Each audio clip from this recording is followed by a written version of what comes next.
Hey, what's going on, everybody? BDF44 coming at you with another video. Alright, so my phone has done a strange update.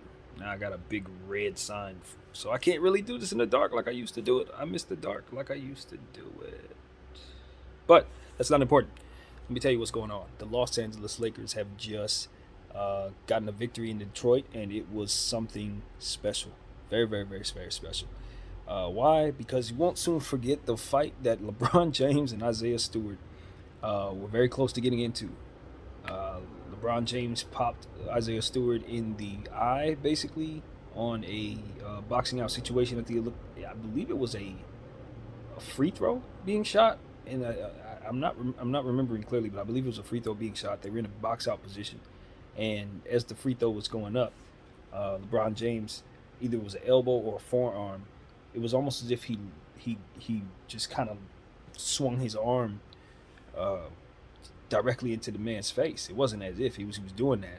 I want to say it was as if he looked at him and then did it, but on the replay, it then showed that he motioned as if it was unintentional. So it was very unclear to me um, if it was intentional or not. To be completely honest with you, watching it, I did recognize that he was kind of like recoiling as if he didn't mean to, but I also know that LeBron James can act. He embellishes on a lot of things, for obvious reasons. So there was a lot of things that came out of that, and I think it was good for our team to have got into that little situation. But you know, all in all, what we saw was, before we get into more of what the game was about in that confrontation, what we saw was just Isaiah Stewart uh, having to be held back by damn near 12 people because he kept running as if he was trying to get a piece of LeBron James. And it was a heck of a sight to see. You're going to see memes of Russell Westbrook going around with his fighting stance up, looking like someone put up the Notre Dame Fighting Irish emblem up. Little dude with his fist up kind of looked like Russell Westbrook putting his fist up. But, it really came down to players being ready to protect their brother. AD was ready, stepping up. Rondo had to be held back. Everybody was in the fold. Guys weren't backing down from Isaiah Stewart. This was a big, young dude with very long arms who wanted to tear LeBron's head off. I ain't never seen nobody that angry at LeBron in my entire life. I ain't never seen nobody that angry at him. And it was one of those situations where even when they were holding him back, he was pretending like how they do on the street. It's like, hold me back, hold me back. And then it was like, I'm good, I'm good, I'm good. And as soon as it seemed like everybody's relaxing around you, you take off going after that person again. I've seen that many times. Isaiah was pulling that. He pulled that about twice. He even tried to go in the back area and run around and come out the other side. So it was a really scary situation for those who would be concerned about stuff like that. As for me, I was just watching to see how the team was responding. And to be honest with you, I saw what I needed to see. Guys had LeBron's back, and that was that. That's all you really want to see. Um, so as far as Bron, they did kick him out the game. I thought that was appropriate. I would have done that. I wasn't mad at the refs on that play. We didn't see Isaiah come back as well because his eye was busted up, bloody. It was a hell of a scene. I'm sure you guys see plenty of that. But all in all, we can get into the game itself because that situation was just unfortunate, and you felt bad, for Isaiah because you feel like he's kind of crashing out there. You don't want him to throw his career away. Trying to go after a guy like LeBron James is a bad business move. So I'm glad he didn't get his hands around Bron, and I hope Bron makes that right. I hope he does. Whether he intended to do it or not, he needs to make that right with that kid because he was pissed off, and rightfully so. I would have been mad too. So either way, moving forward, um, what I saw out of the Lakers was a lot of things that I can actually say I was happy to see. We still did some things that I didn't like, almost gave the game away several times, had a bad third quarter coming out, all that stuff that we're used to saying about our team. Most of it we could still say about this game. But honestly, I saw some things that I really, really appreciated. One, we started the game with size. There was an urgency to match up with Detroit's big team. And I told you, they have a big lineup, so it's very important that you match up with that. Um, and we did that. We put DeAndre out there. We put Dwight out there, and they gave us, I think, if I'm not mistaken, 13 boards between the two of them, which I think is pretty good given the fact that we got outboarded pretty badly in the last game. We stepped out in this game and did a great job. So we put up, if I'm not mistaken, we had like 51 rebounds as a team, outboarded them by 12. Now, that was kind of skewed by the fact that Isaiah Stewart, one of their best rebounders, was removed from the game with that situation. And I think that ultimately triggered us coming back for a plethora of reasons we'll get into. But that first quarter was just something I was very happy to see. We came out with size. We attacked them and we got out to an early lead, which was pretty good. Unfortunately, Jeremy Grant turned into Jeremy Miller, Jeremy Thompson, Jeremy Allen, Jeremy Curry, all the great shooters, Jeremy Nowitzki. He was all of them, y'all. He could not miss in that second quarter. He kept hitting threes. He was hitting layups. And as soon as he was able to really see the ball fall a couple times, he just stayed hot pretty much the whole game.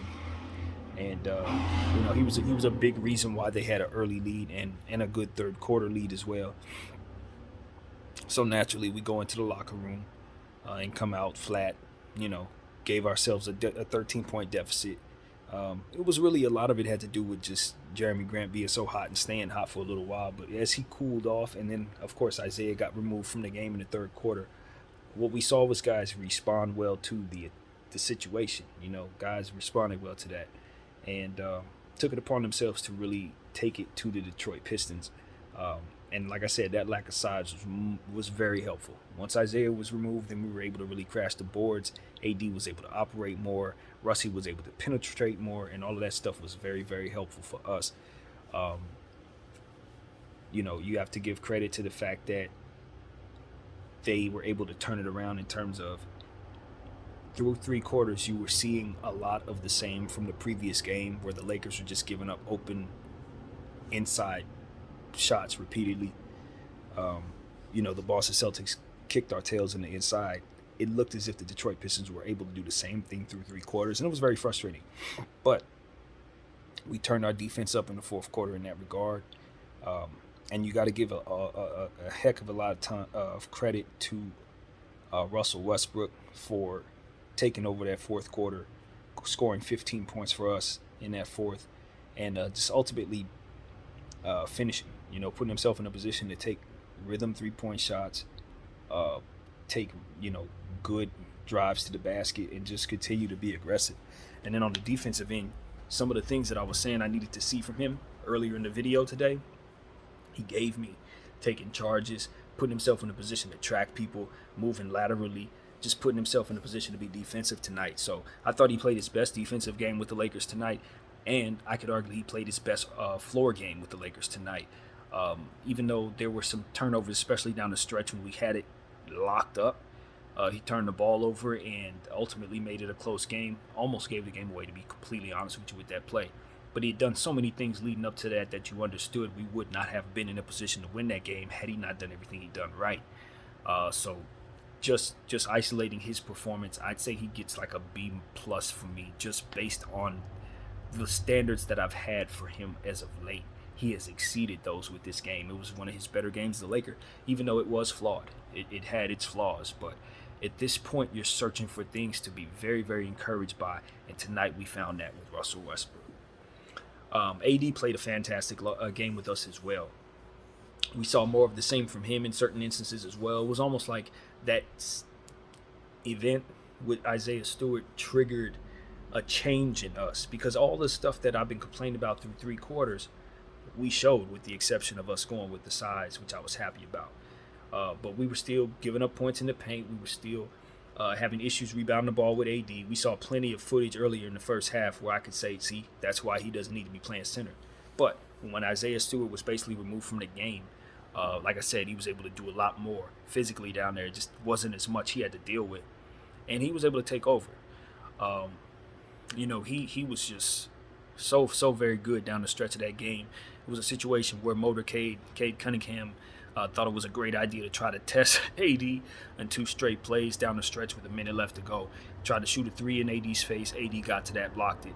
And then he was able to control the ball and then drove at AD on that same exact play where AD was able to swat that away.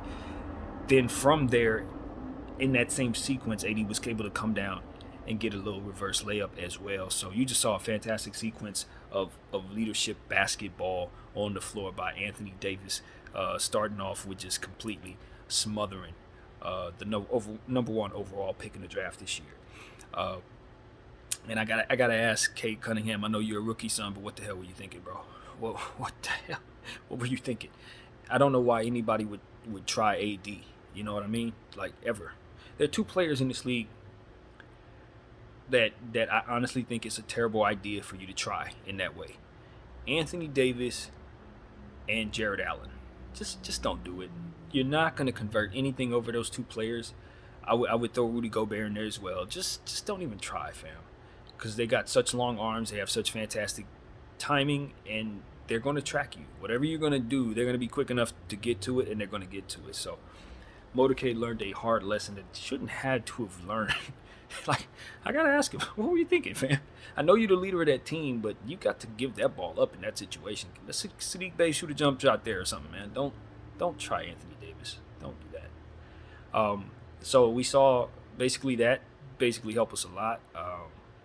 Hamidou Diallo is a player I've been telling you guys about for the Detroit Pistons. I think is on the verge of breaking out if he gets an opportunity to do so. He was able to play some really good basketball for them tonight. You saw some of the things that I've been talking about from him, being aggressive and just showing that he can be an interior presence type of player. He has some, and I say some, and I mean like the very, very early stages, because I do remember the very early stages of DeMar DeRozan. He has very early DeMar DeRozan before the jump shot came, before the mid-range game came. But in terms of the athleticism, the way he drives at the basket, the way he plays that two-guard spot, he kind of just gives me glimpses, slight glimpses. I don't know if that's his upside or anything like that. I don't know if he'll incorporate all these other stuff that DeMar did into his game. But Hamidou does remind me of a guy on the back of a bench who, if you invest in, a.k.a. Lakers, if you try to make a trade for a guy like that, he will help us. Like, that's the kind of guy who ain't going to cost an arm and a leg, but the upside is so great that he could really be of help to our team. And then going forward, him and THT, that kind of thing. So that's the type of stuff I'm looking for just around the league. Who are the players that the Lakers can target? And a guy like Hamidou, he's definitely one of them. So anyway, just moving on from that, Detroit's very happy with him. There ain't nothing to talk about in that regard. He had a great game tonight. I think all in all, what I saw from the Lakers was just a team that was able to get something to motivate them tonight. You know, that situation with Isaiah Stewart, they needed something to wake them up, something to get them to distract away from thinking about their flaws and to get them to be an attacking and competitive against the team they're going against. Because I think we're doing too much thinking out there. We're doing too much assessing out there. We're doing too much being critical of ourselves out there. And I think we're not doing enough getting mad at the opponent. And that's what I've been telling you guys. Like, I want to see AD get pissed off. I want to see AD go up against some guys who are great and give them 50, because he's talented enough to do that. And even though the offense that we run has been stagnant and all of those different things, at the end of the day, great players are going to be great. And if you choose to be great, even in a stagnant system, a player like AD should be able to pull it off. And I expect nothing less. And tonight we saw some of that. Not even in the stats, but more so in his attitude, in his aggressiveness, in his unwillingness to let teammates off the hook. He was yelling at people. He was putting his hands on people, trying to get guys to reel it in. You know, I don't know if they were paying him attention or not, but I guarantee you by the end of that game, they respected exactly what he was about, because he did it not only in his attitude, but in his execution on the court. So I saw him out there trying to display some leadership, and I also saw him out there execute fantastically. So that's what I want to see, grow at it. You know what I mean? Not everybody's a boring leader, but these are the nights where you look at AD and say, you can see where a leader is going to grow from within that person. He may not be where he's going to be, but he's headed there. And this is a glimpse of what we were looking for. He's still a young person. That's why I want to tell everybody about AD. We got a team full of old people. He ain't one of them. So all the stuff we say about AD, he's not a finished product. And who he is at 28, I expect him to be better at 30. So I'm just going to put it out there like that. Who he is right now, I expect him to get better. So at this point, we saw him earn some respect to some people that maybe were on the fence. And that's what I'm hopeful to see. Same thing with Russell Westbrook. You know, I think these guys are still earning each other's respect low key. I don't think it's a situation where they have to learn to respect each other as professionals or as Hall of Fame players and with cachet and all that. That's not what I'm talking about. I'm talking about, can this be somebody I can trust today for what it is we're doing? You know what I mean? I know who you were. And if we can bring you back from 2007, hey, we rolling. But that's not who I'm trying to trust. I'm trying to trust who you are in 2021. And I think guys are starting to establish whether or not they can trust each other right now. So we went a long way today. We went a long way with that today. You know, this team, let me tell you something.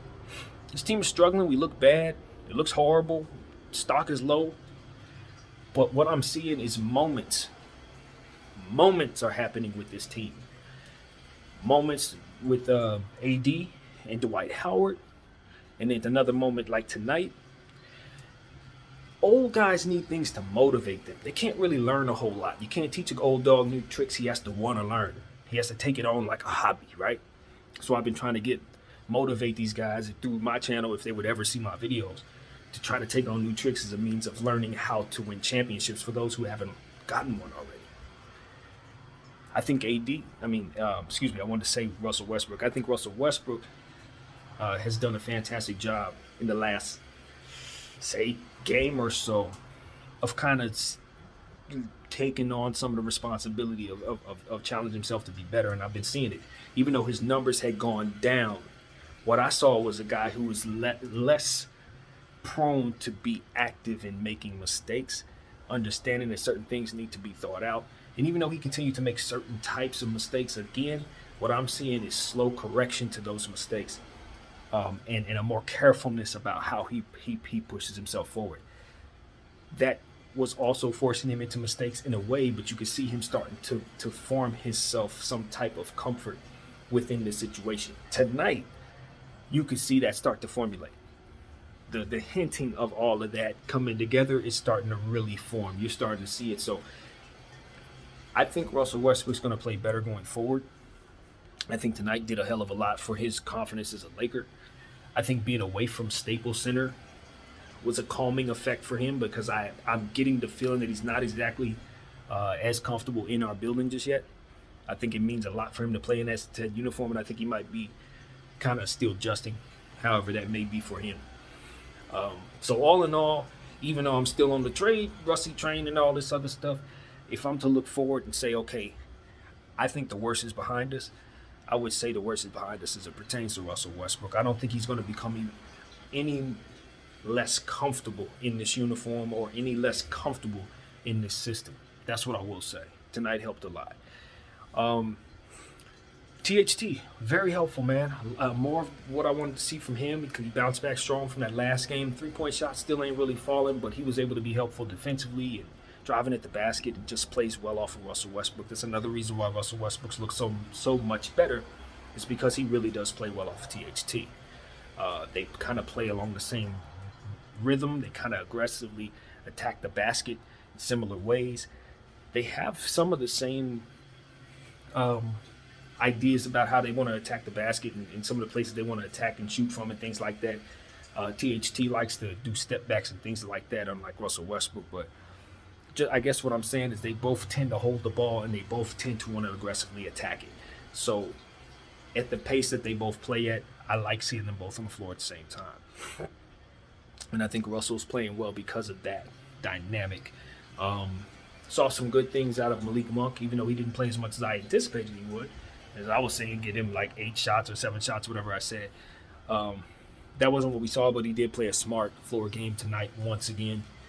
As I've been so impressed with his basketball IQ. He just continues to make good passes when necessary, relocates on his 3-point shot when necessary, he hits his shots, hits his free throws, drives at the basket better than I thought, much more athletic than I anticipated, just a really, really good shooting guard on the offensive end. So very happy with him. Wayne Ellington shot the ball tonight once again pretty well. I didn't check his stats, but he hit his shot that I remember him taking, so that's good enough for limited minutes. But yeah, it was just good to see us finally go back to some size, man.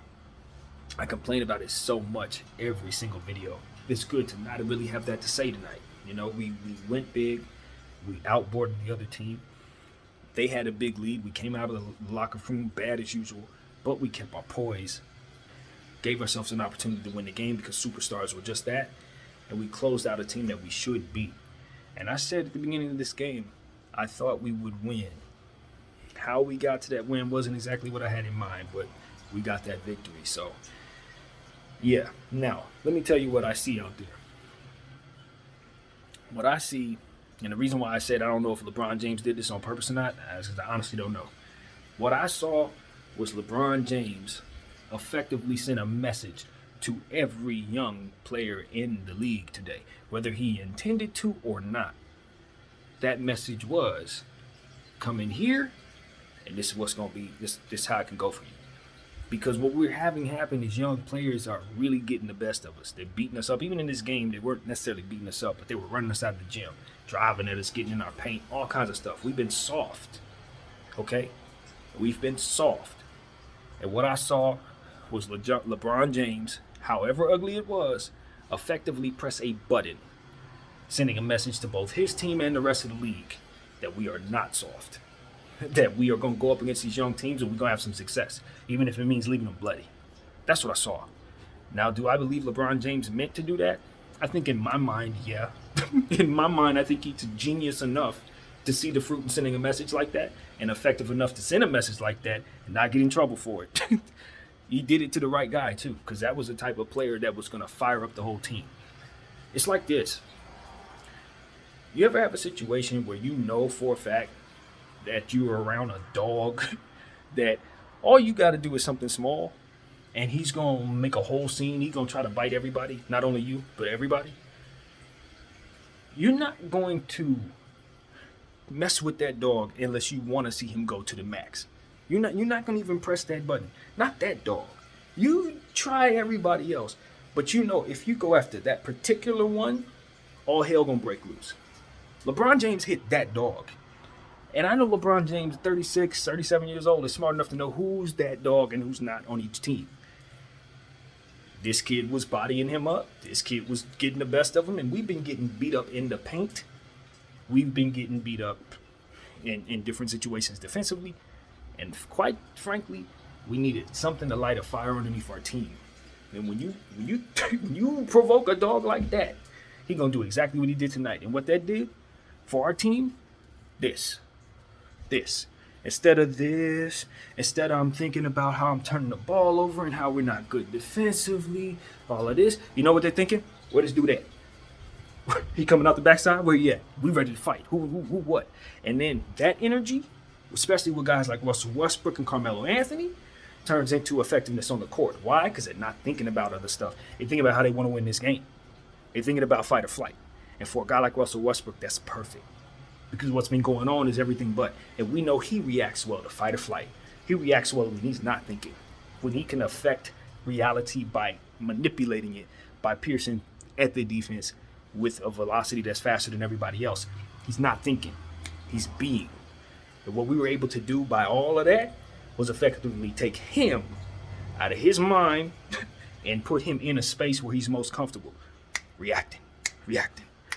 Instead of thinking about his turnovers, instead of thinking about the offense, instead of all that, he's going at the offense, doing it the same way he's been doing for the last 12 years. The same thing that got him into the Hall of Fame. Aggressively attacking the basket with reckless abandon. If they call the offensive foul, so be it. If they don't, I'm going to the line and making a free throw. From there, more space happens. He gets in a better rhythm. 3-point shot starts to fall. His defense starts to pick up because his effort starts to get in there. When he starts seeing the ball flow, and he starts getting more active defensively, then he feels himself more so a part of the momentum instead of being a deterrent to it. I'm telling you, I've been watching this dude. I'm studying him. Russell Westbrook plays well when he's able to dictate the pace of the offense.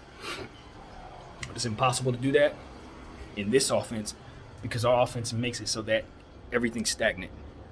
There's no piercing anything because the defense is set because no one's moving around. So at the end of the day, what we saw was us kind of abandon some of that, go bigger, and then from there, Russell Westbrook was able to do more of what it is that he does best, which is attack and not think. So I think that was directly correlated to us having bigger players on the floor.